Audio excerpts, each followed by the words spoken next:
Hello everyone, আসসালামু আলাইকুম। Memes glory থেকে দারুণ একটি শাড়ির কালেকশন নিয়ে আসলাম আপনাদের জন্য। বর্ষার সিজন তো চলেই আসছে, আর বর্ষার সিজনের সাথে সংযোগ রেখে শাড়িতে ডিজাইন করব না, এটা তো হতেই পারে না। চারিদিকে তাকালেই শুধু দেখা যায় গাছে গাছে কৃষ্ণচূড়া, কদম ফুল ফুটে আছে।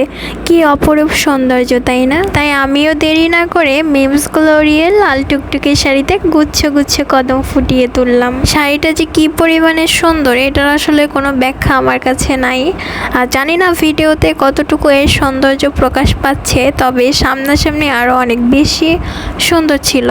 আর কদমগুলো তো মনে হচ্ছে একদম গাছের জীবন্ত কদম ফুল ফুটে আছে। কদম থিমের এই সুন্দর শাড়িটা ঢাকা থেকে আমার একজন সম্মানিত রিপিট কাস্টমার ম্যামের অর্ডার ছিল। তো উনি জাস্ট শাড়ির কালারটা আমাকে বলেছিল যে লাল টুকটুকে শাড়ির মধ্যে ডিজাইন করবেন আপনার পছন্দ মতো।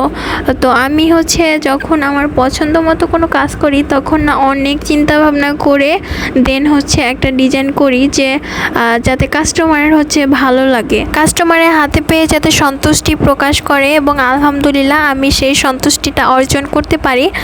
তো এই কাস্টমার ম্যামের এই শাড়িটা নিয়ে আমার কাছ থেকে তৃতীয়বার পারচেজ করা। আজকের ভিডিও এই পর্যন্তই। আল্লাহ হাফেজ।